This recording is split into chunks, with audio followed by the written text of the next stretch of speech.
जहिया तू हगिज पहिर के ब्यास लोग के संगे घूमत रह। आज सौभाग्य बा कि तारा के नगर में बुलावल गइल बा, तो सुभाष सागर के हल्का में मत लिया। अभी तक ले तू जितना गाँव नहीं कैले बड़ो 75% हमारे गाना बजाना तारा अंदर बा।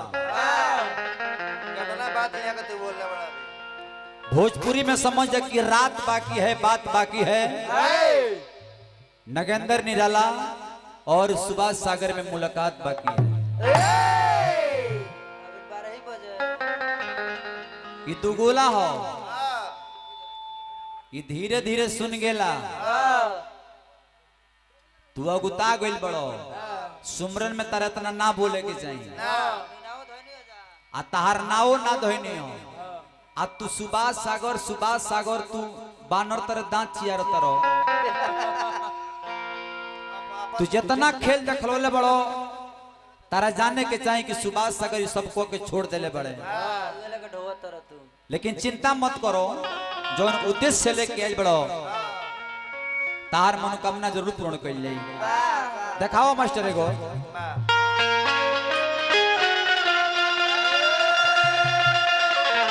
वाह वाह वाह।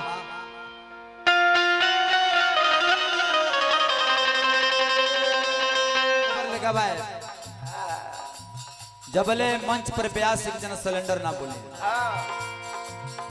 ताहरा के वो होबर लेगा भाई मंच पर। आ तू हूँ जनब की कहीं गई रही हो। सागर नाम हवे जकर के चाहिए ओकरे के गावे दी। हमरा जवार क्षेत्र में आइल बड़ा तो कहत रहे कि जवार क्षेत्र दूसरे के होला। तरह के श्रोता समाज सपोर्ट कइले बा का है, एकरो पीछे राज बा, ये पर ध्यान दी। तनी है देखिए है बेंजू वाला भाई हमारे बजावत रहे का तुम हमारे बेंजू कहीं और जाता, नाल तबला कहीं और जाता। उनकरे वो सेटिंग बखारी पैडवा बंद हो जाता, खा लग जाई। कहत रहे खा के मोटाई बोलो दुनिया लगे। खारी पैड तनी ध्यान दिए ससनाथ भैया, क्या बात है।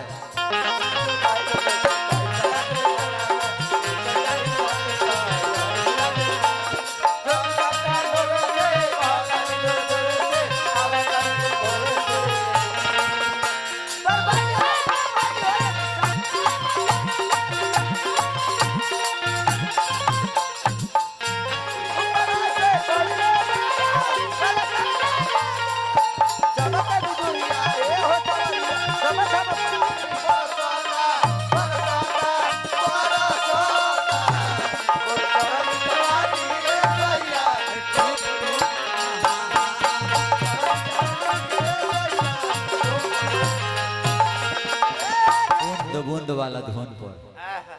हमारा फिरोज मास्टर साहब की तरफ से ये धुन पर खुश होकर 100 रुपए के पुरस्कार हमरा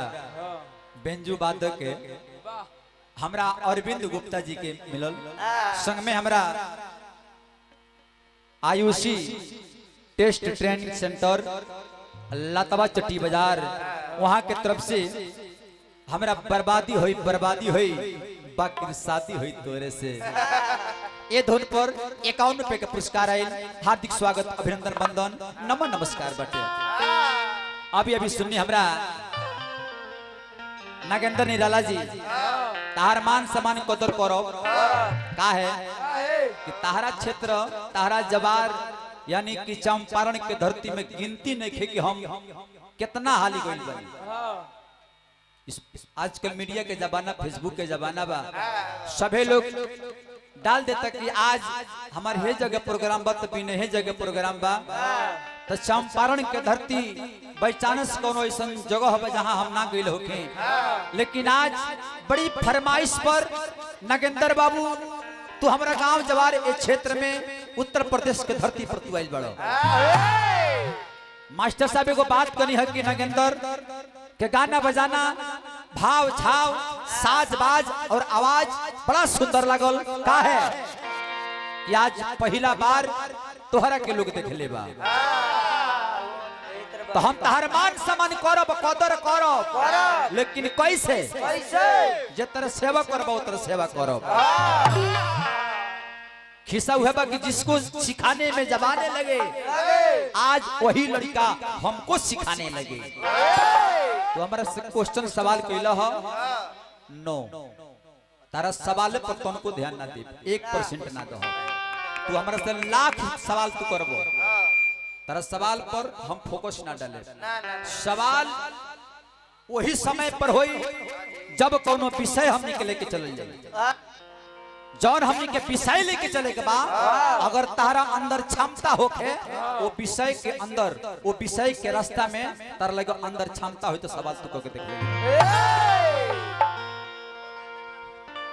शावरिया शावरिया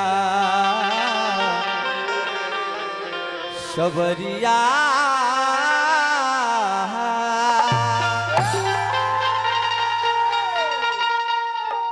महाराज समय बड़ा कम मिलल बा। जितना देर तू वंदना में समय ले नगेंद्र बाबू उतना समय तेरा ना लेवे के चाहिए। आ जौन तू रहो बानर तर दांत चियारत रहो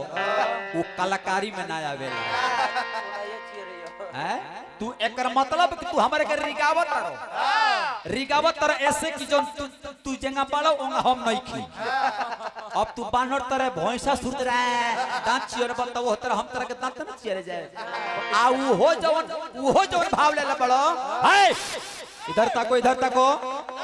अरे महिषासुर इधर तको जब ये हंसत तारे नो तो एकदम सेम देखी बिहार तरह के महिषासुर होवे। हाँ जब दांत चियर तरह तो बुझाता कि दुर्गा मैया के मुंह में त्रिशूल डाल देले। ये भाव जौन भी देखलावत तर नो ये हमार छोड़ल देखलावत तर ये मानल बात भाई YouTube पर उपलब्ध बा। लेकिन समय ना लेते हुए बुआ चले हमने के कहा बा एगो गीत के भाव लगत बुआ तो केहू लाखी करे चतुराई विधि के लिखल पावन जाई असमैया येहू से बाउर आई ना रोकाई भाई। तो कहत रहे कि जितना हम गीत गावत तनी उ गीत केहू के गावल ना हो केहू के टैली ना होई ना। जब आदमी बोले तो ओकरा अकल के थाह लागेला। जब कोनो जानवर भौंकेला नो तो ओकरा नस्ल के थाह लागेला। मास्टर साहब तनी गौर करो मकई के बाल अगर हो रह के इंसान के दिया जाओ तो एक हो को दाना छोड़ाई स्वाद ली वो बुझी कहो ई स्वाद वाला चीज हो जल्दी पेट तो भरी ना लेकिन स्वाद ली। अगर वह मकई के बाल हो रह के नमक मरचा हुई में लपेट के आ कोनो बानर के आगे दिया जाओ नो तो उ स्वाद ना ली बनरवा मचूर फचूर के फेंक दी। वही में के ब्यास की बाड़े गावत तारे कौन हमरा के रिगावत तारे बेसी आ खैर चलो तार लगे पड़ले कौन ची बा हमरा के रिगइबो ना हमरा के चिड़इबो ना हमरा के तू गो उल्टा सीधा बोलबो ना त तारा के लोग कैसे जाने कि नगेंद्र निरलबा सुभाष सागर के खूब कहले बा। हमहू कम ना होई धीरे धीरे उम्र के हिसाब से समय के हिसाब से तनी सुधरे के पड़ेला। अभी तार उठानी बा ए पर ध्यान दिहो भाव का लगता माई तो केहू लाखी करे चतुराई अरे विधि के लिखल बावन जाई तो समैया येहू से बाउर आई समैया येहू से बाउर आई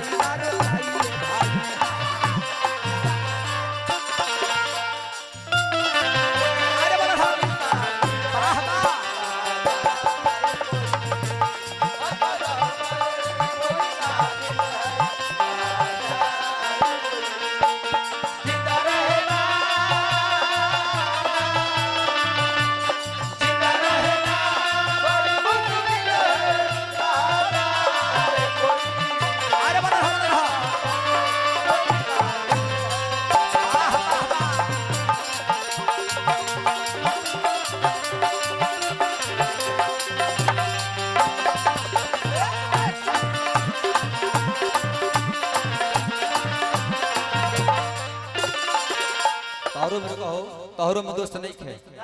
एक जना नगेंद्र भाई एक समय के बात रहे कि एगो नदी में स्नान करे पहुंचले। हाँ तीन जना रहे लो वो रहले तनी गौर कर फिरोज भैया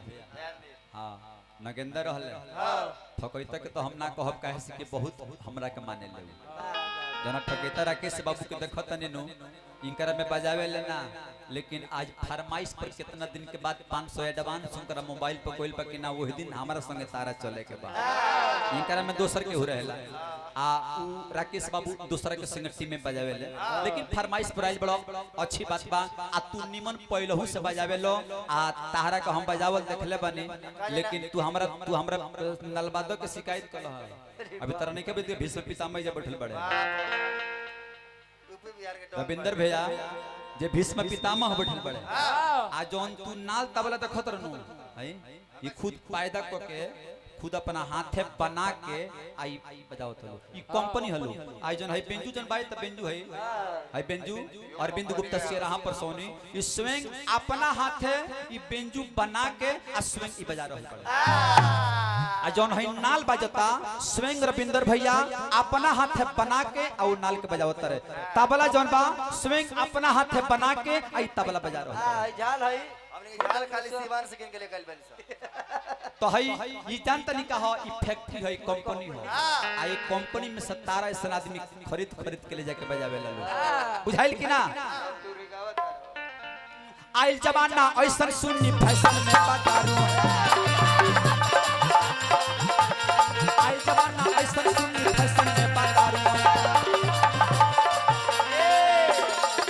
आइल जमाना ऐसा सुन्नी अरे फैशन में बदाऊ आ चौका बर्तन मरद धोई है अरे हुकुम चलाई मेहरारू तो समैया यहू से बाउरी आई ना रोकाई भाई समैया यहू से बाउरी आई ना रोकाई भाई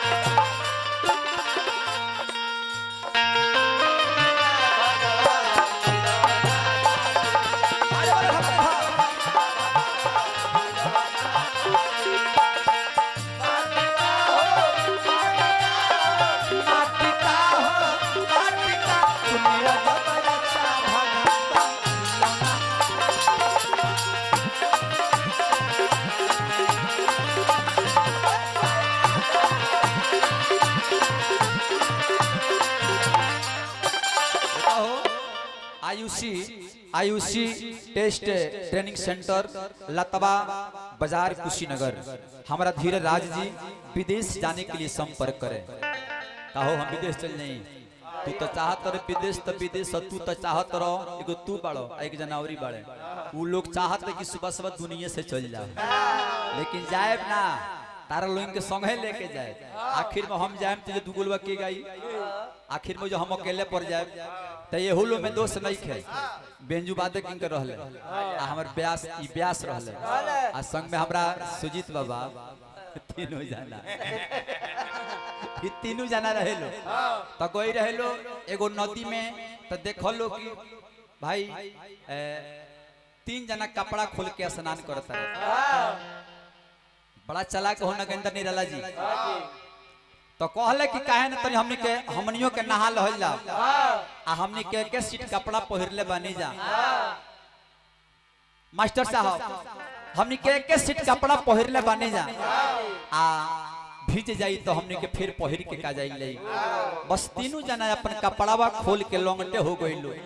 आ लंगटे हो के आ तीनों जना कपड़ावा नदिया के किनारे ध दिहलो आ लागल नदिया में नहाए तले एगो चोर बनोर घूमत रहे बस देखलस के रे ई बड़ा होशियार बड़ा सब कपड़वे खोल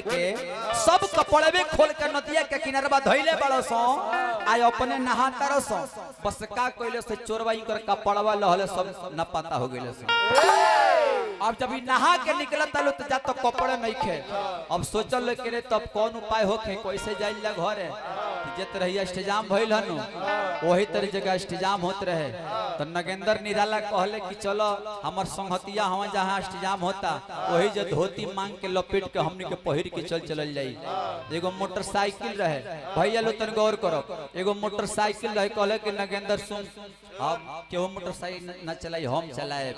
अब लगल नगेंद्र बबुआ जन मोटरसाइकिल चलावे आ बीचो में बैठ गए हमारा हाउस शेषनाथ भाई बेंजू वाला। तू ना रहलो, तू ना रहलो, शेषनाथ भाई बीचो में बैठ गए आप पिछवा बैठ गए हमारा सुजीत बाबा है पैडवा वाला। अब देखी सरकार, अब जब गाड़ी आगे जब गढ़ा में पड़ता तो जिन पिछवाला बैठ रहे तीनों जना लंगटे रहेलू आ पिछवाला जिन बैठ रहे नु तो जैसे हचकिया पड़ता तैसे कहते रहे कि खुशी में है हम। अभी कहते रहे कि खुशी में है हम। कुछ दूर और ही आगवा गईले ताले बिचवाला हमारे शेषनाथ भाई जन बड़ा है बेंजुआ बजावत रहे उन्हैया। जब हचकिया पड़त तो कहत रहे कबो खुशी कबो गम, कहत रहे कि कबो खुशी आ कबो गम। थोड़े दूर और ही जब आगे बढ़त रहे आ जब मोटरसाइकिल जब लमहरे जब गढ़ा के चक्का में जब पड़ता तले हई बड़े मोटकू एक जना हई महिषासुर बड़े हई महिषासुर आ जैसा गढ़ा में अगला चक्का पड़ता आ तैसे कहत रहे के रे भाग सर्व बर्बाद हो गई हो। वही में के होशियार हो गई। देखो तू हमरा के गाड़ी तब उल्टा सीधा बोलबो लेकिन मर्यादा में गो नहीं तारा मन के बाना भाव का लगा मास्टर। देश विदेश से बंद हो गई है डाक से चिट्ठी आई, देश विदेश से बंद हो गई है डाक से चिट्ठी आई।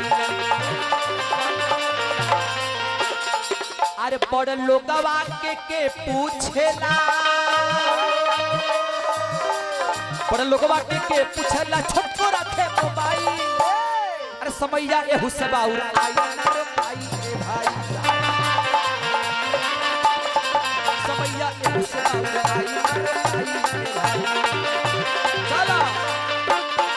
समैया एहू से बाउर आई रे भाई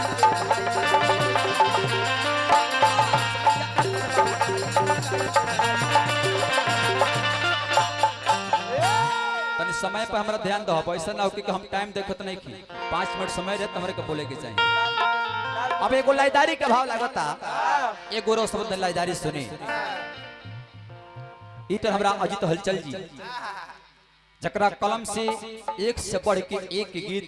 जे अपना स्वयं अपना कलम से लिखेले गईबो करले आ तमाम स्टार कलाकार लोग उनकर गीत गौले बा। तनी 20 साल का से बढ़ा दी। एगो गीत के भाव लगता कि जमुना बेरा एगो लड़की के जब शादी भइल अपना ससुरा से जब अपना नैहर गइल बिया, नैहर के सखी लोग पूछला बा कि सखी तुहार ससुर कैसन बाड़े, तुहार सास कैसन बाड़ी, तुहार ननद कैसन बाड़ी, सबके निमन बतावत गई। लेकिन अपना जब बलमुआ के बारे में आइल तो बलमुआ से कहती कि का कही। जब अपना पियवा के लगे गई नी पहल का दिन पहला मुलाकात रहे जी 15 मिनट समय है और शिव विवाह शुरू करना है। बिल्कुल बिल्कुल। तो एक मुखड़ा एक अंतरा एक बाद शिव विवाह सबके चालू कर ले। भोले आइले बानी शादी तोहसे के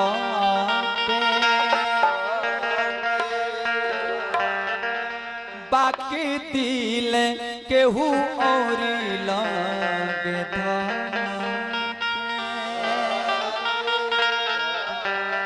देखाओ मास्टर। भल ही आइल बानी शादी तोहसे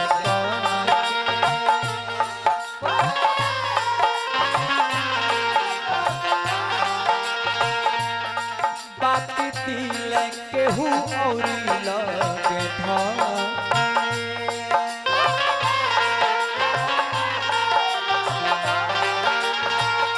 कवना कसूर के आइल बानी तूर के, कवना कसूर के आइल बानी तूर के,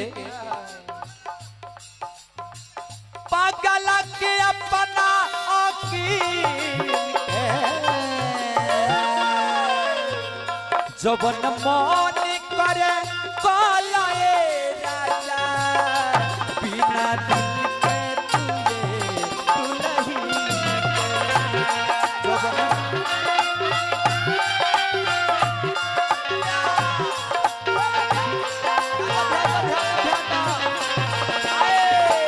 जबन मन करे कलाए राजा बिना दिल के तुझे दुल्ही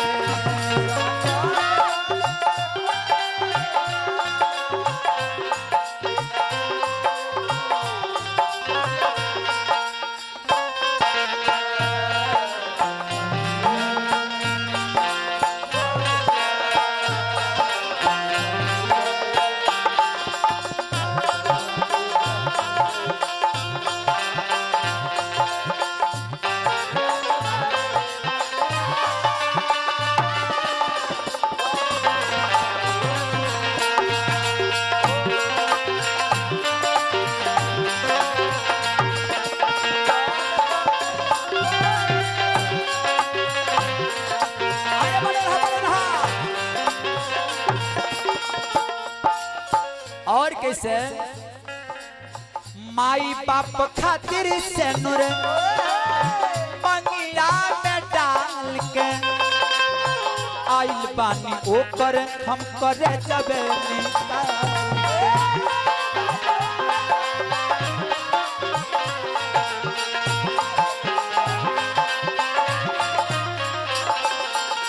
माई बाप खातिर से नूर हर मंगिया में डाल के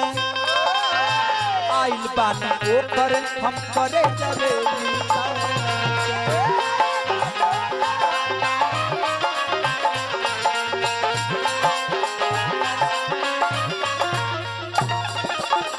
चाहे जियादा चाहे मुआदा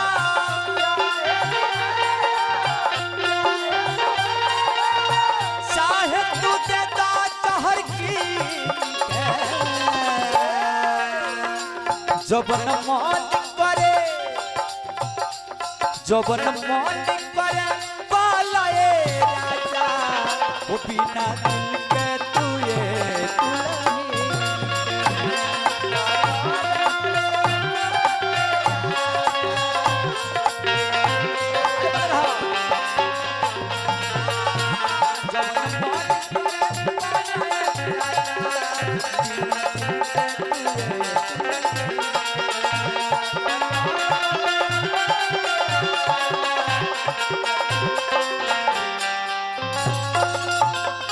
फरमाइश बा हमनी के भगवान शिव के कथा शिव विवाह के कथा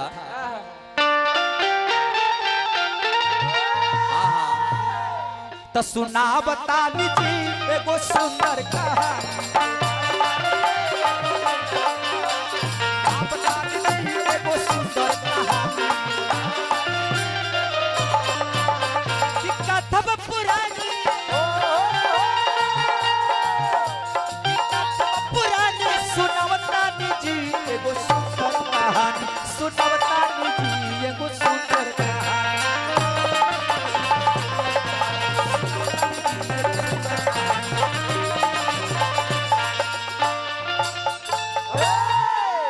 एक समय के बात रहे पार्वती मैया अपना मन में विचार कैली कि कौना प्रकार से हम भगवान शंकर भोलेनाथ के खुश रखी जकरा से वो हमरा पर प्रसन्न होखस हम ओकरा से विवाह करी। पार्वती मैया अरुणाचल पर्वत समीप जाके जौन की उनका शरीर रहे तो और उनकर काला चमड़ा रहे सोचली कि हो न सके कि हमार सांवला चमड़ा बा काला चमड़ा बा जमुना के चलते भगवान शंकर भोलेनाथ हमके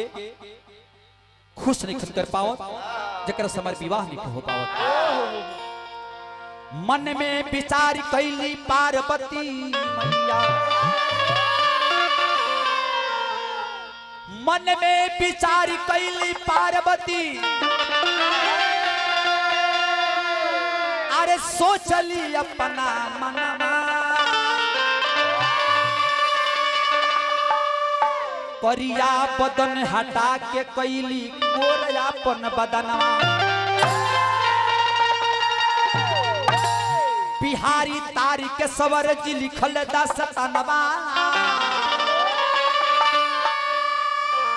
सभा बीच सुबास सागर गावत बड़ुअन गानवा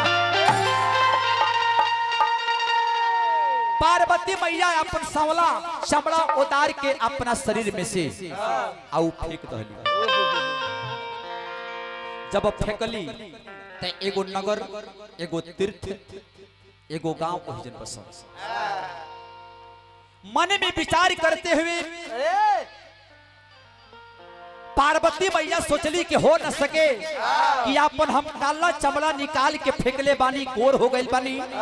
कहीं भगवान शंकर भोलेनाथ हमरा पर प्रसन्न हो जी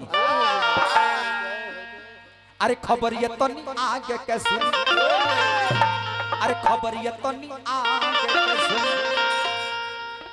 मैया चल धली पर्वत नगर ये तो आगे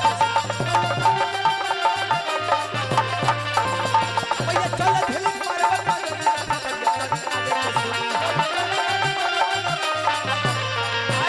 मैया चल रही हली बाबा पतना गाड़िया हो खबरिया तनिया के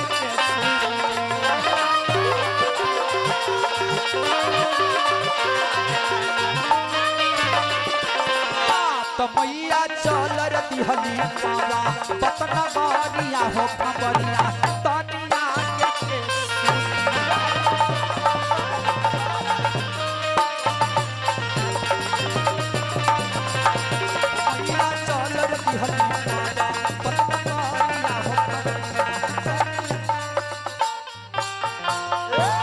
मन में विचार करके पार्वती मैया आगे की तरफ बढ़ल बड़ी जब आगे की तरफ बढ़ली नु तो अरुणाचल पर्वत के समीप एगो चिड़िया आपस में मित्रता करत रहेलो एगो चिड़िया आपस में मित्रता करत रहेलो आ ओ मित्रता के देख के ओ चिड़िया के लीला देख के पार्वती मैया बहुत देर से खड़ा होके आ ओ लीला के देखत रहनी पार्वती मैया आ जब वो चिड़िया के लीला देखत देखत अचानक पार्वती मैया के नजर गइल कहवा कि एगो पेड़ रहे आ पेड़ के दोखना रहे आ वो पेड़ के दोखनवा में एक जना ऋषि महात्मा बैठल रहे जब ऋषि महात्मा बैठल रहे एकदम रुद्राक्ष के माला के जाप कर रहल बड़े पार्वती मैया देखली कि भाई एने चिड़िया आपस में मित्रता करता लो आ एने एगो पेड़ की दोखना में बैठ के आ एगो ऋषि महात्मा आ रुद्राक्ष के माला लेके जाप कर रहे बड़े पार्वती मैया ओ ऋषि महात्मा को लगे पहुंचल बानी तो यदि सवाल तू करत नगेंद्र जी तो जौन कथा हमनी के शुरुआत करत नहीं जा मास्टर साहब अगर ओही में यदि जहाँ जहाँ ब्रेक लगा के सवाल कर ले तो हम हेजन से छोड़त तनी कथा के आगे गावो ओकरा के जानकारी कहल बा न तो हंसुआ के बिया हमें गणासी के गीत है हम बानी है जो ना सवाल पूछत तनी छपरा सिवान के आ छपरा सिवान बानी आ सवाल पूछत तनी हम बेतिया मोतिहारी के जौना चीज में आइल बड़ा वही पर ध्यान दो इस शिव विवाह के कथा के शुरुआती होता हमार लेकिन बहुत शिव विवाह गोले होखबो लेकिन एगो अलग तरीका से कथा बा हमार आ तारा ई बताबे के बा कि पार्वती मैया जब अपन सांवला चमड़ा उतार के जब फेंकली वो तीर्थ नगर कौन बसल वही जो आ दूसर का कि जब रुद्राक्ष के माला जब दोखना में बैठ के वो ऋषि महात्मा जन जाप करते रहे वो ऋषि महात्मा के नाम का रहे कथा हमार एहिजन रहता यही जल से तू आगे बढ़ाओ तब तारा के जानकारी के परिचय दहले कि हम तू जानकार बढ़ो अब 2 मिनट समय और बचल बा तो भगवान के नाम लेते चल चल के बा तो शिव माता वाला पियल सावन के महीना में हमने के भगवान शंकर भोलेनाथ के भी एगो भजन गावत हमने के चल चले के बा शिव माता वाला पियल अरे विष के पेयलवा हमारे भोला हवन कलब के कलवा होना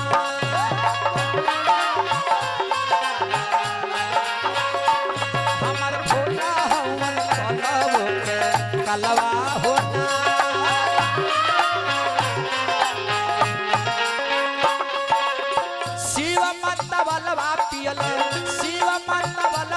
पियले विष के पेयलवा हमार भोला हवन कलब के कलवा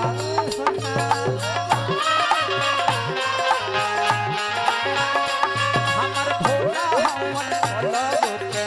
कलवा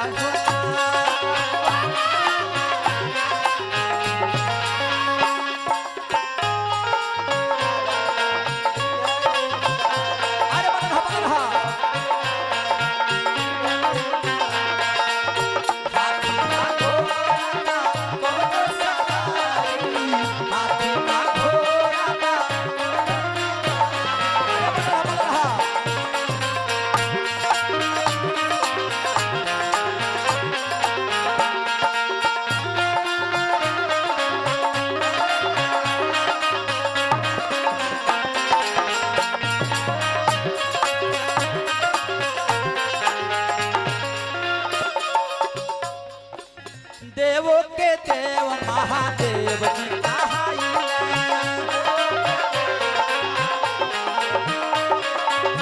देवो के देव महादेव जी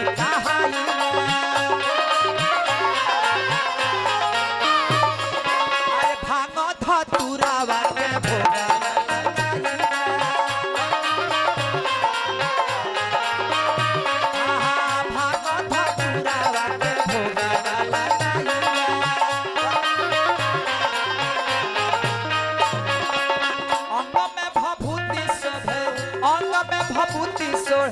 डाले ब्रिग छलवा हमार भोला हवन कलब के कलवा चलो चलो हमार भोला हवन कलब के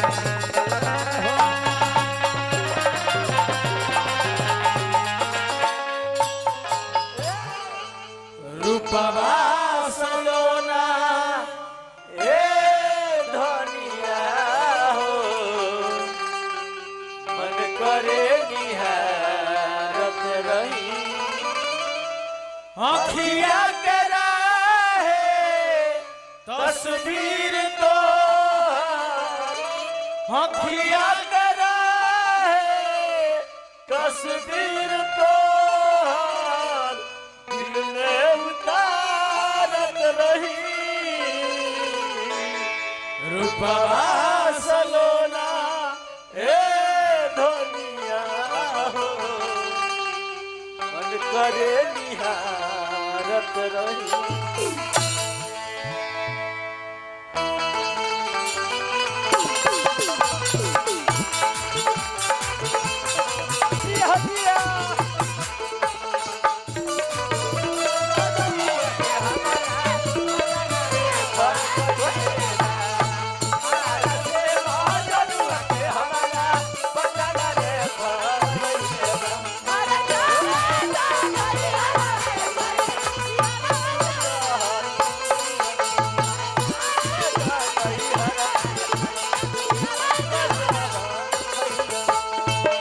सुंदर गाना बजाना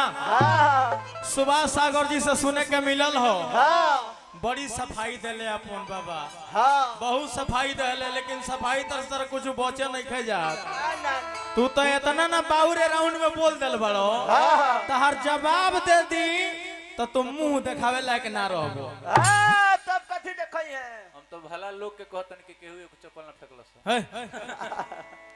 देखो फालतू बात मंग से ना बोलक चाहिए। एगो तो हमनी के गणमान्य व्यक्ति के घरे आइल बानी सन। हमरा संतोष बाबा प्रधान पद के प्रत्याशी भी बानी, हमरा पता लागल हो। महामाई से कहब हे माई, हे थावे वाली माई, हमरा बाबा के ऊपर अपन कृपा बनौले रही। हमनी के नए न बन जाऊ हक बारे में जानते जानते जानल जे ई सब जानते हुए गलती करते रहे। जय हो जय हो। और बाबा हमार विजय जब हो जाए तो फिर वसमन के सेवा करे खातिर, लेकिन वो विजय पर हम बाबा 1 रुपया ना ले, अपन तेल डाल कर वो घरे ये वादा करत तानी। और सब घुसखोर ब्यास हो सब ध्यान दी। हम जौन कहिले तौन करिले सुभाष सागर जी। आ माई भगवान के कृपा से कुछ के कमी नहीं, खाता नहीं, पियता नहीं, घूमता नहीं। बस बस दिन पर दिन देह मोटाता बा। अब का बिना होरलिस पियले। दादी जी के मुहले 29 बरस होता टे। दादाजी बानी के हो के अच्छा दोनों आदमी सुभाष भाई कुछ वो दादी जी के बारे में, नारी के बारे में बतौले रहतो। जैसे ध्यान दो, कभी लिखो तनी। बुजुर्गों के बनाए साहिबा को छोड़ मत देना, कहीं खुशबू के पीछे गुलिस्ता को तोड़ मत देना। बुजुर्गों के बनाए साहिबा को छोड़ मत देना, कहीं खुशबू के पीछे गुलिस्ता को तोड़ मत देना, कहीं ऐसा ना हो कि जन्नत तेरे हाथों से निकल जाए। सुभाष सागर जी बहू और सास के झगड़ों में माँ को छोड़ मत देना। करो कोई अच्छा काम तो बड़े बुजुर्गों से सलाह ले लो, पढ़ो जब बीमार तो डॉक्टर से जाकर दवाई ले लो। अरे प्रदेश में जाकर मजे से कमाओ खाओ, लेकिन जब घर से निकलो तो अपने माता जी की दुआएं ले लो। संतोष बाबा, माँ की दुआएं कभी खाली नहीं जाती, हर बात किसी से टाली नहीं जाती। 4 बच्चों को जन्म देकर माँ पालन पोषण कर देती है, लेकिन आज के जमाने में 4 बेटे से एक माँ पाली नहीं जाती।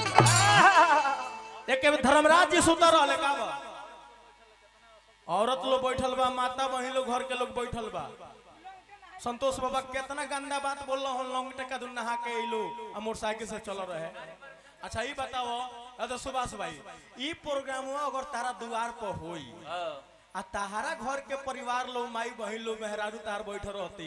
तो ये बतिया तू कहता अपना द्वार पर। केहू के प्रतिष्ठा होला, केहू के इज्जत। नारी के बारे में नहीं जाना तू, नारी बहन माई बहन लो सबे बा। नारी नहीं अबला बात है पुरानी, नारी नहीं है अबला ये बात है पुरानी। नारियों के गोद में बनती है जिंदगानी, नारी घर के लक्ष्मी सिंदूर बन के चमके। और संतोष बाबा, मौका पड़े तो चूड़िया तलवार बन के खनके। और से आग लगाते ही औरत 3 अक्षर से बनल बा बाबा। औरत औ से आग लगा देती है यही औरत, तो से ताज पहना देती है यही औरत, रो से रसालत तक पहुंचा देती है यही औरत, घर की आन बान शान है यही औरत, सृष्टि की पहचान है यही औरत। राम को जन्म देकर रावण का खानदान मिलाई थी यही औरत, कृष्ण को जन्म देकर कांसा वध कराई थी यही औरत, 5 पांडवों को जन्म देकर कौरवों को खाक में मिलाई थी यही औरत, झांसी से रानी बनाई थी यही औरत। और आज का बागडोर देखिए कि पूरा पंचायत, पूरा वार्ड और पूरा देश का बागडोर संभाल रही है यही औरत।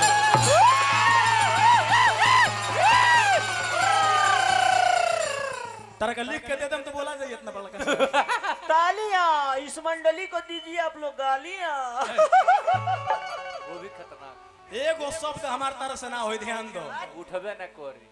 माई के बारे में एक शब्द ना बोल रहा हो। एक में धर्मराज जी सुतर रहले, सपना देखले कि एगो भारी जंगल में 5 गो इनार बा। संतोष बाबा, एगो इनार से 4 गो इनार भर जाए, लेकिन 4 गो इनारवा से एगो इनार में ना भरे। नींद जब टूटल तो धर्मराज जी भगवान कन्हैया से जाके पूछले कि हे कन्हैया, हम सपना में देखनी हो कि एगो भारी जंगल में गइल बानी और जंगलवा में 5 गो इनार बा, एगो इनार से 4 गो इनार भर जाता, लेकिन 4 गो इनार से एगो इनार नहीं भर। भगवान कन्हैया जी कहनी कि हे धर्मराज जी, सपना राउर सत्य बा, लेकिन ई सपना द्वापर में सत्य ना होई, ई सपना कलयुग में सत्य होई। एगो माई बाप 4 गो बेटा के जन्म दे के पालन पोषण कर दी हैं, लेकिन जब माई बाप बुढ़ा जाई हैं तो 4 गो बेटा से एगो माई बाप के पालन पोषण। अच्छा लगा तो ताली बाजे चाहिए भैया। तारा लाज नहीं लगो, तू कहता को तुम मजे में हैं तो बर्बाद हो गए हम, तो हम कहने की बर्बाद हो गए हम। बर्बाद हो गए कदू सारवा बर्बाद हो गई सारवा। रिकॉर्ड बा, कैमरा में रिकॉर्ड बा। बढ़िया आदमी के कला मन संतोष बाबा, अशुद्धि हम ना बकते हम मार के फाड़ दे छी। सुन लो, हमने कहा तो एक शब्द उरे में ना चलेला। माई के एगो गीत गाए, माई खाती हिंदी गीत गाए, भोजपुरी ना। हिंदी के जवाब हिंदी से मांगम तारा के, हिंदी के जवाब हिंदी से। जवाब काहे ना देला? वो माता जी खातिर, वो दादी माँ खातिर कहे के कैसे बिछड़े भी तो हम बस कल पारिसा जीऊंगी मैं कैसे इस हाल में बरसो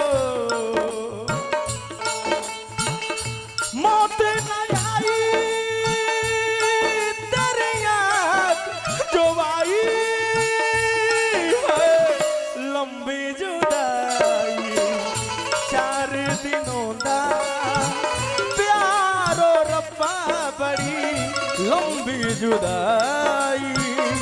लंबी जुदाई होठों पे आई तेरी याद जो भाई लंबी जुदाई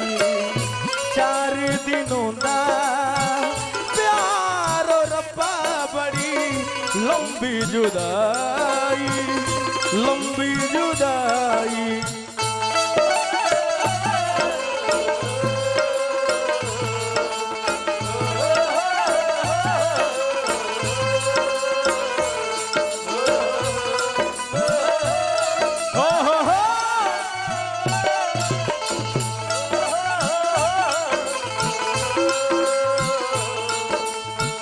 और हमरा विपिन सर जी राष्ट्रीय पब्लिक स्कूल हमरा विपिन सर जी की ओर से बहुत बहुत हाजिर आशीर्वाद के प्रतीक्षा रही हमने के मंडल की ओर से प्रणाम। एक तो सजन मारा पास नहीं रे दूजे मिलन दी कोई आश नहीं रे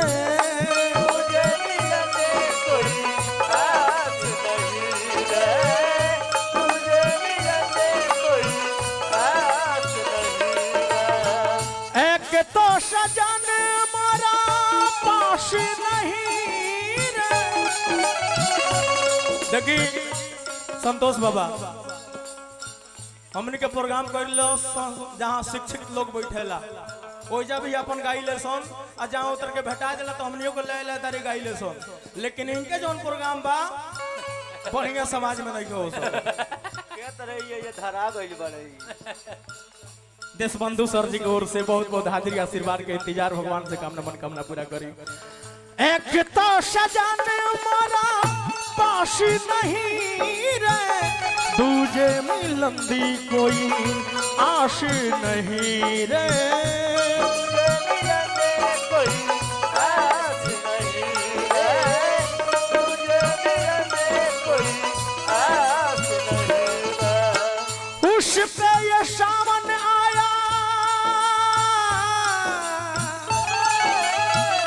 उस पे ये सावन आया आग लगाई है लंबी जुदाई 4 दिनों दा प्यार रब्बा बड़ी लंबी जुदाई लंबी जुदाई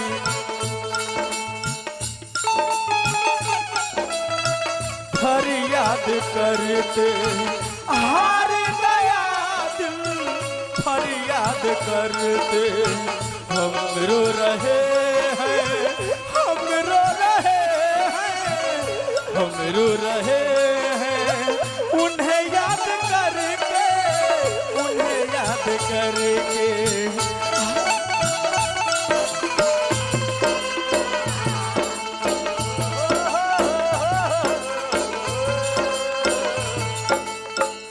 बागे उजाड़ गए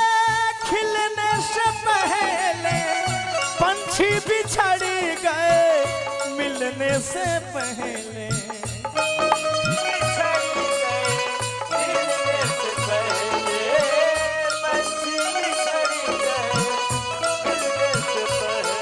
विशेष कुछ तो ना कम संतोष बाबा और जौन गीत गौनी हो एकरा के खाली दोहरा दे न खाली तोहरा देश जत्र गौनी होत रहे आस में भास होते देखो अपने मन से अपने बड़ाई या नरक जात में क्यों पछताई कोई बस बड़ाई कर अपने हाथे बनावे लो अपने हाथे कदम बहुत तरह की नागेंद्र निराला के कदम नया उठानी बा इनके उमंग बा हम तो बुढ़ा गए नहीं कहाँ से बुढ़ा गए तारा से 5 बरस के छोट हो जे बुढ़ा गइल ओकरा घर रह चाहिए का लेके घुमावत है लोग कदम हई नाल वाला हमरा रविंदर भाई के कहत रहे कि नाल तबला अपना हाथे पैदा करेले फैक्ट्री ना कदू पैदा करेले पैदा ना करेले सरस्वती जी के पैदा ही करी है इनका केहू पैदा कइले बड़ी रह पहले बेयास ई कह कि नाल तबला छक के बना के अपन गुजर बसर करत और नाला इंजीनियर ये मत करियो कि नाल पैदा करते रहे ना इनका के पैदा तो सरस्वती जी कइले बड़ी नाला इंजीनियर मने ई बताओ हम फैक्ट्री का मालिक होके हैं? आ लेबर के संगे काम करे मालिक है तो घर रह ध्यान दो अब हमार परतर करता रहो चीनी मिल में ऊ गिरेबो एक टायर पूरा मिले के हिसाब लेबो ए अपन एक टायर के हिसाब लो तसली कहां से आई भागे उजाड़ी गए खिलने से पहले पंछी बिछड़ गए मिलने से पहले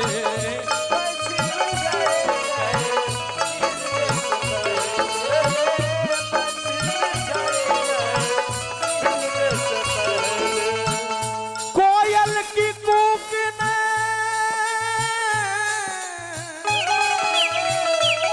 हाँ कोयल की कूक ने हुक उठाई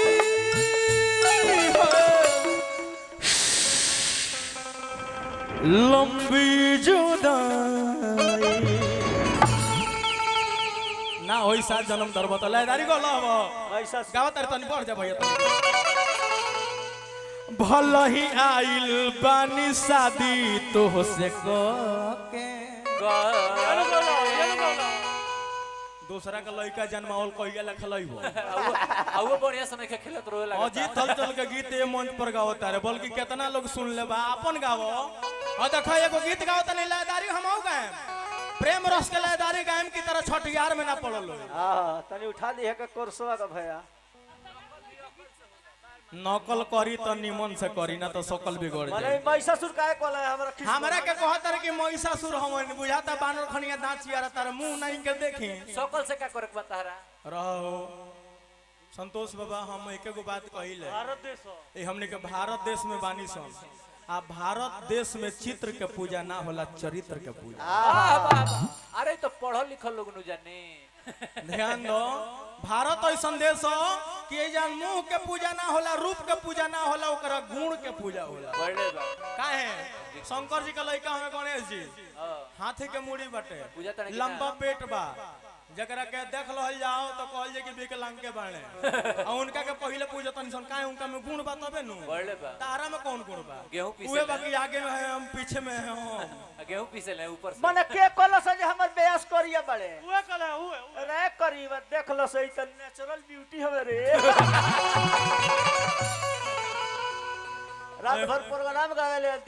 दिन भर सुतेले कहीं प्रोग्राम ना रहले तो डरे ना निकलेले गांव में न तो अगुआ झुक जाला सब भाव भाव अब तनी आई एगो भजन सुनाए ओकरा बाद कथा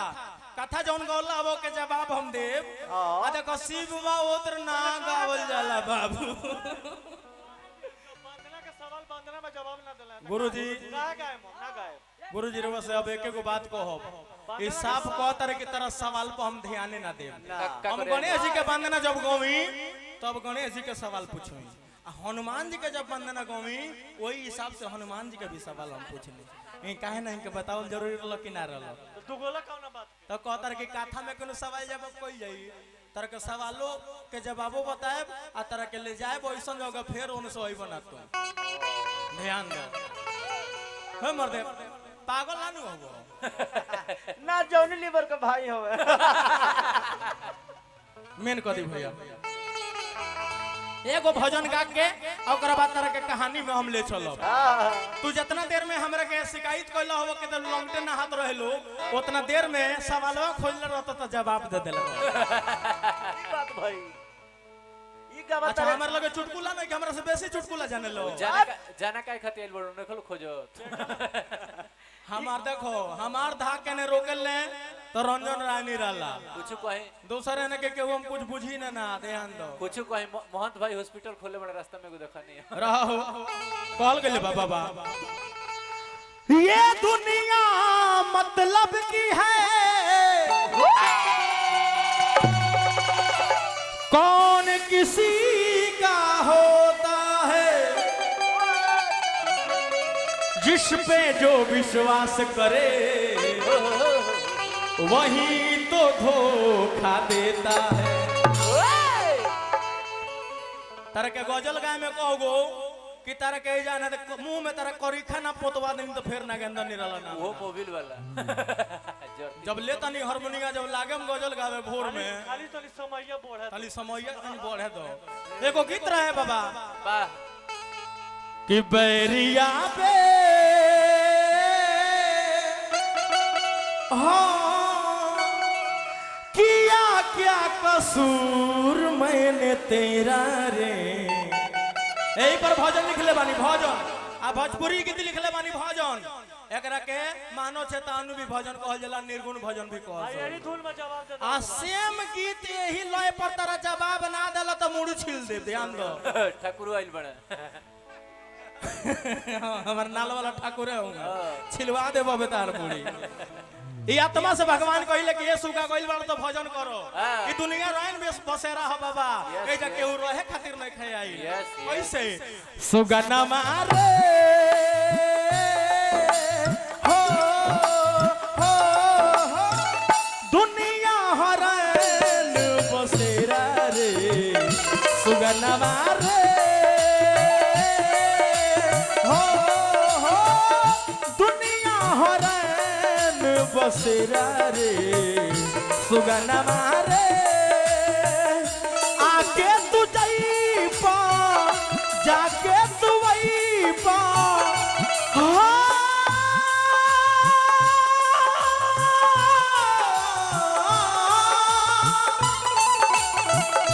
आके तू जाई पा जाके तू आई पा लागल बा जोगी वाला फेरा रे। पैसा लेगी पैसा देश बंधु सर के ओर से फिर रुपया आई तारा लाज न खा लगो 1 रुपया तारा ना मिलल सरकार राउंड में उनको मिलल आके तू जाई पा जाके तू आई पा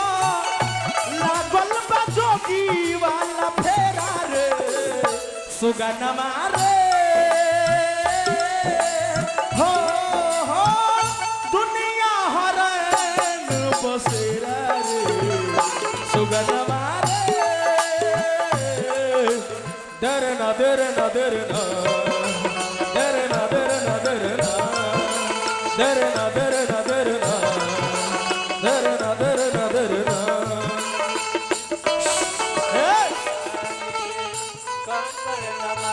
और हमारा रत्नेश पटेल जी की ओर से बहुत बहुत पुरस्कार है भगवान के कृपा बना रहे और हमारा बड़का सतीश भैया की ओर से हेलो सतीश भैया की ओर से 100 रुपया का पुरस्कार है भगवान की कृपा भैया के ऊपर बना रहे और पैसा ला बड़ी गरीबी फिर हमारा धीरज भैया की ओर से रुपया आई बा प्रणाम करो भैया के भगवान के कृपा बना रहे और हमारा रंजन राय निराला जी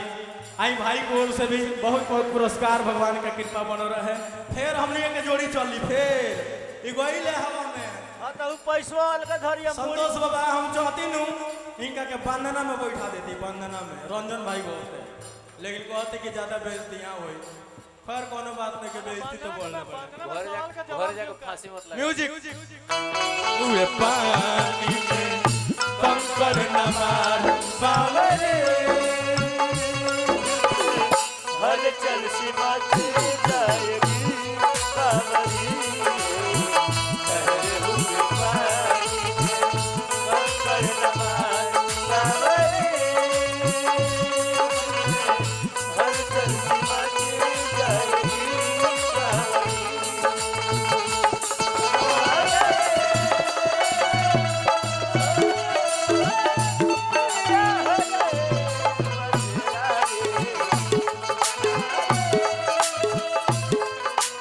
संतोष बाबा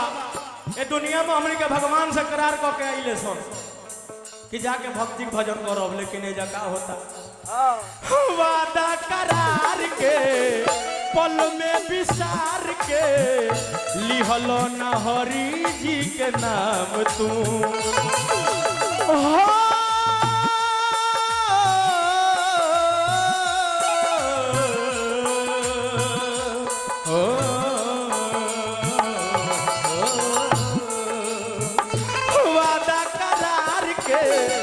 पल में विसार के लिहलो न हरि जी के नाम को प्रभु के भुला के माया में झूल के लिहलो न हरि जी के नाम तुम दाना गिरो लेबा जाल बिछो लेबा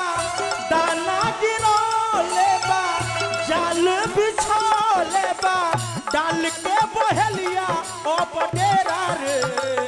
सुगनमा रे हो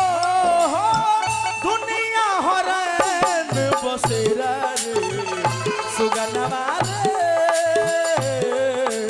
दर न दर न दर न दर न दर न दर न दर न दर न दर न दर न दर न दर न रंग गम के मेले हैं जिंदगी की राहों में रंग गम के मेले हैं भीड़ है कयामत की भीड़ है कयामत की भीड़ है कयामत की और हम अकेले हैं क्या तू लेके आया है क्या तू लेके जाएगा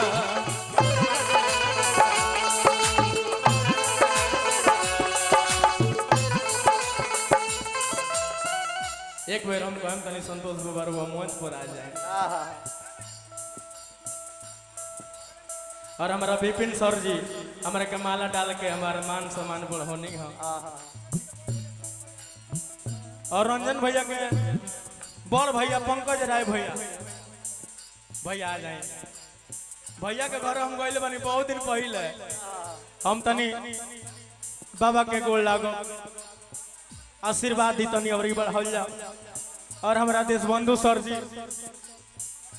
गोल लागत नहीं रहो और हमारा पंकज भैया हमारा रंजन भैया के बड़ भैया आई भैया के भी हम गोल लागो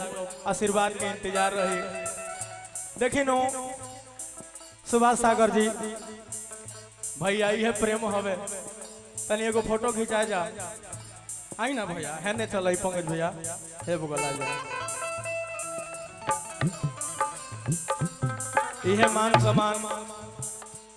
हमेशा हमारे का ऊपर बना रहे भैया लोग के बहुत बहुत आशीर्वाद आई पंकज भैया गांव में और लास्ट में कहो ये आत्मा का हो तने ध्यान दहल जाओ आत्मा महल बा मन बेईमान बा मन में से रखे लो तुम्हें लो हो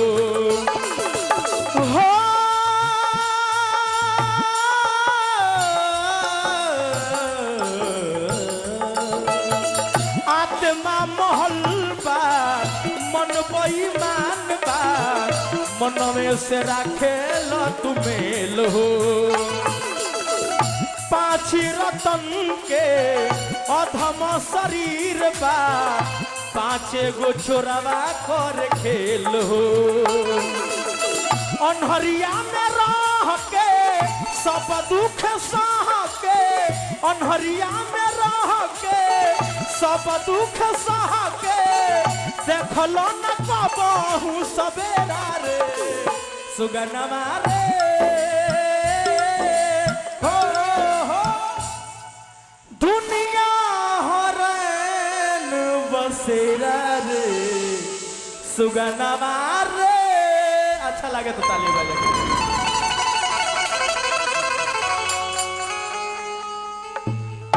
जौन कौनी हो सुभाष सागर जी है ना ध्यान दी लुक हियर यहाँ के जौन कथा कौनी हो मैया के शरीर काला रहे मैया पार्वती के शरीर काला रहे तो ये कथा वजह से ध्यान दी कि भगवान शंकर जी एक बार पार्वती जी के हंसनी के पार्वती तू तो काली हो यार दे पूरा काली बा मैया पार्वती खिसिया गईली आई है मंदराचल पर्वत पर जाके तपस्या कैली तपस्या करके ब्रह्मा जी कहनी कि जौन तार काला त्वचा बा ये त्वचा के उतार दो आई कहतर के मैया पार्वती का कहली अपना चमड़वा के छील दे ई कहतर चमड़ा रवा कहते त्वचा इहे अंतर बा ध्यान दी चमड़ा जानता नहीं का हो चमड़ा में या त्वचा में ढेर अंतर बा भाई हई पेट देखत नहीं जितना मोटा बा ई सब चमड़ा हो चमड़ा हो और ऊपर के जौन पतला सतह बनू ओकरा अंदर परत परत एकरा के त्वचा कहे ओकरा अंदर एकरा खातिर चर्बी बा हिंदी व्याकरण पढ़े के पड़ी तरह के काटल जाइनु हदे पहले त्वचा कटाई तब चाम कटाई तब तार ए भाई तब गुदा कटाई तब तार गुदा कटाई रेसा वाला ध्यान दो ए महाराज ब्रह्मा जी के कहला पर मैया पार्वती का कैली अपन काला त्वचा के उतार देली और गोरा त्वचा के धारण कैली। और काला त्वचा पूछलो हन कि का भइल, उसी शक्ति थी, उनकी शक्ति थी, उसका नाम कौशिकी हुआ और वो काले मेघ के समान कांतिमान कृष्ण वर्ण कन्या हो गई। संतोष बाबा देखिए हमारी किताब देखिए, बिना प्रमाण के संतोष बाबा कहनिया कि शिव विवाह गाव का, तो शिव विवाह कहाँ से गावल जाला? कहाँ से? ओइया से गावल जाला। कहाँ से? कि जरता सती हरि सरबर मांगा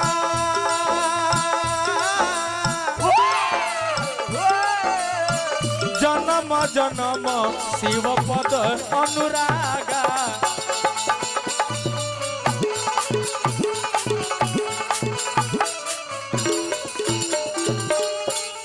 प्रजापति के यज्ञ में जब सती अपना शरीर में अग्नि के प्रवाहित कैली तो हाथ जोड़ के महादेव के पुकारली कि हे महादेव, अब तो दुनिया छोड़ के जाता नहीं, लेकिन हमारी यह प्रार्थना बारुआ से कि जब जब हमार जन्म होखे तब तब हम रहुए अपना पति रूप में प्राप्त कथा ही हो कहीं से गा देबो मुझे तर लगे न लगे भुलिया देम तरह के काट के जाए वो। अरे ई गाव तरह इस में का उस में माघ में का पुष में ध्यान दो। औ है सती के जब प्राण निकलल तो है सती के प्राण जाके राजा हिमांचल के रानी मैना जी के गर्भ में समाई बा। समय के अनुसार पर्वत के बेटी भइला के कारण उनके नाम पड़ल पार्वती। आ पार्वती जब नाम पड़ल पूरा देवता लोग देखे खातिर वो देवी के आई रहे। आ वही समय में देखी कुछ सोहर बधैया भी होइल बा ओइजा। तो भाव लागता कैसे, अरे हम तो से पूछिले हिमांचल राजा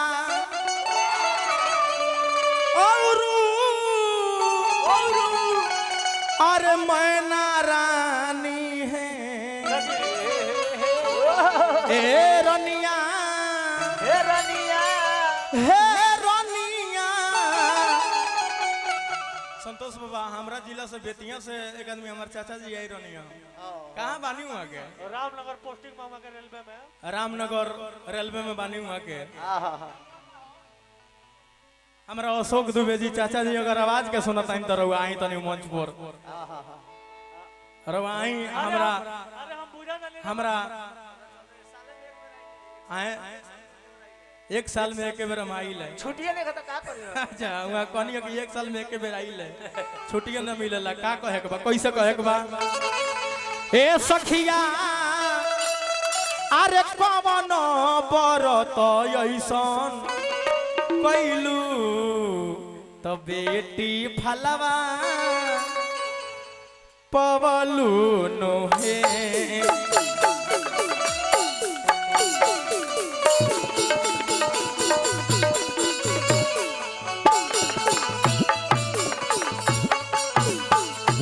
हे सखिया पवन बरत ऐसन कैलू तो बेटी फलवा पवलू नो हे।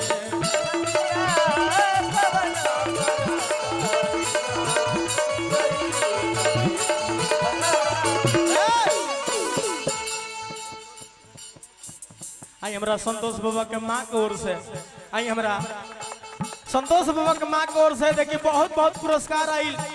ओ माता जी के चरण में हम कोटि कोटि नमन करब, आशीर्वाद के इंतजार रही। लेकिन कहे के कैसे बा, हम तो पूछी हम तो पूछी हम तो से पूछी हिमांचल राजा और अरे मैना रानी है रनिया। ए रनिया कवन बरत ऐसन कैलू तो बेटी फलवा पवलू।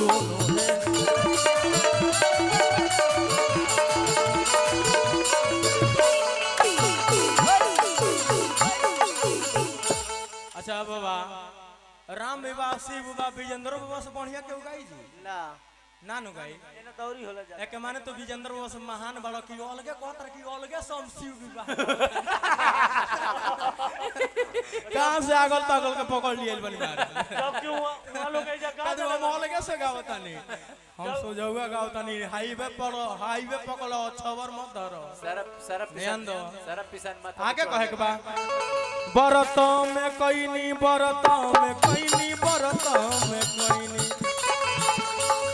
बरतों में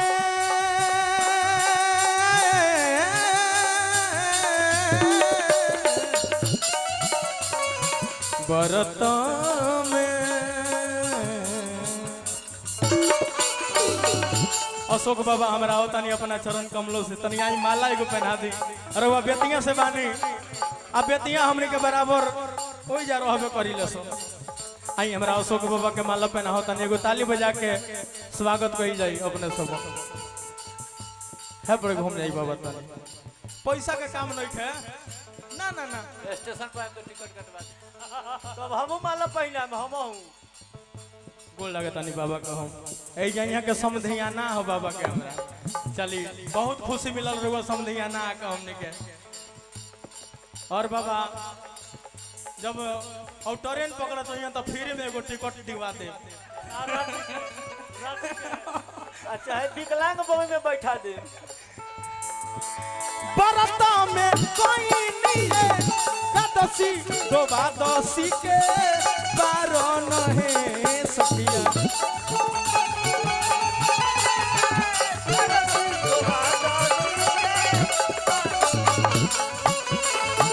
ये सखिया ए सखिया ए सखिया ए रुका हो टाइम नहीं है ए सखिया चौगुन में अरे भूखल ब्राह्मण के खियवनी तो बेटी फलवा पवनी नु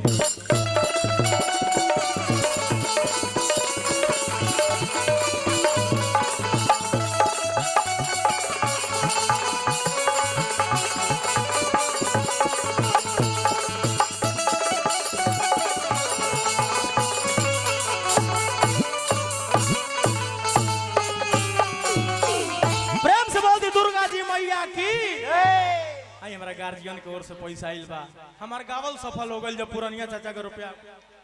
ब्यासो हई मां के आई गुरुजी के हम गोल लागे भगवान से कामना हई मन का आई समय हमार समाप्त हो गइल बा 5 मिनट बा और देखो तब 5 मिनट हमारा और बा हई नु हमरा को कतर टाइम हो गइल जानत रह कि ना हमरा के लयदारी गायब हो घड़ी फोड़ दिए घड़ी लयदारी 5 मिनट में फोन वाला ना हो पाई एकरा बाद गा आए हो जाई 2-4 मिनट बढ़ जाए तो बढ़ा दिया हिंदी आई हिंदी गा देता ने कहे के कैसे बा मेन कदी भैया ओ माता जी खातिर गाय दादी जी खातिर यहाँ के 3 जनन बबुआ हमरा राम प्रवेश बाबा बानी राम नरेश बाबा बानी ओम प्रकाश बाबा बानी देखी माँ के ऐसा ममता हो कि माई जब दुनिया छोड़ के चल जाती तो दुनिया में सब कुछ मिल जाला लेकिन माई के फिर सुख प्राप्त एगो गीत रहे बाबा हिंदी गीत सुनाओ तनी रमता जोगी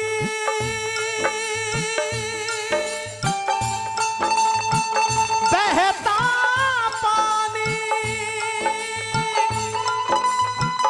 माँ की यही कहानी माँ का नाम सदा रहता है बाकी सब कुछ पानी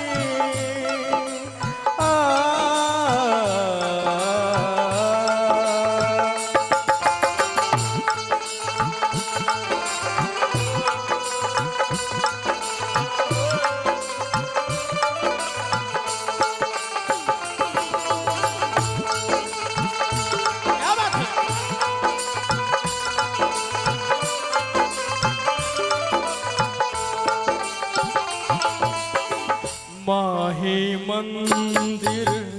माही पूजा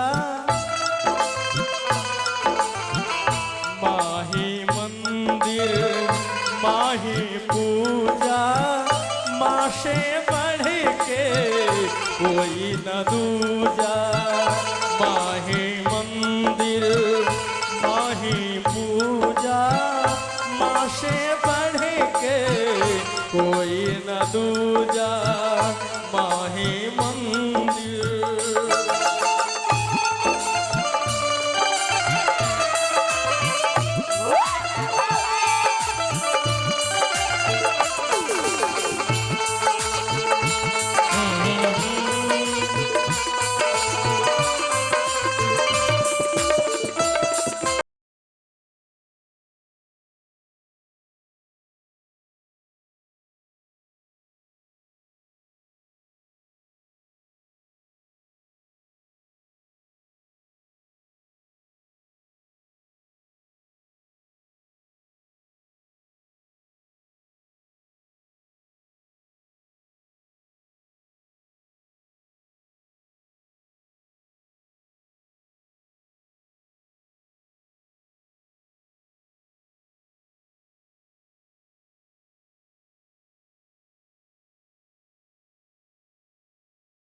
मंदिर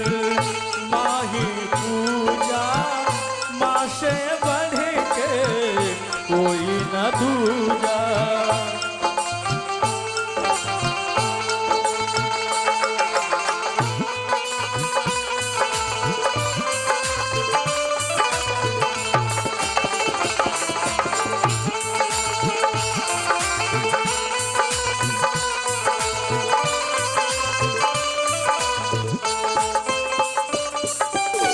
जन्म जन्म की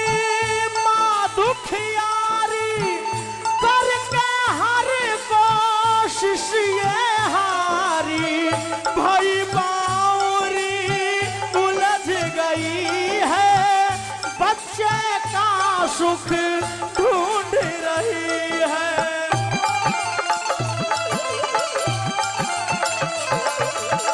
भूख से मुन्ना तड़प रहा है, मन का धीरज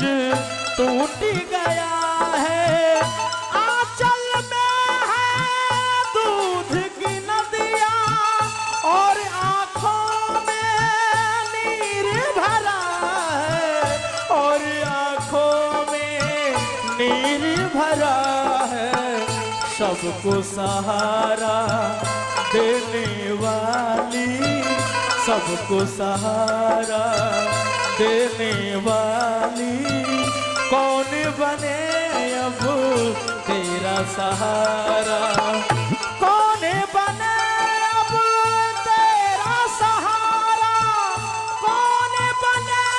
अब तेरा सहारा, कौन बने अब तेरा सहारा। अच्छा लगे तो ताली बाजक चाहिए भैया। आई समय समाप्त हो गई।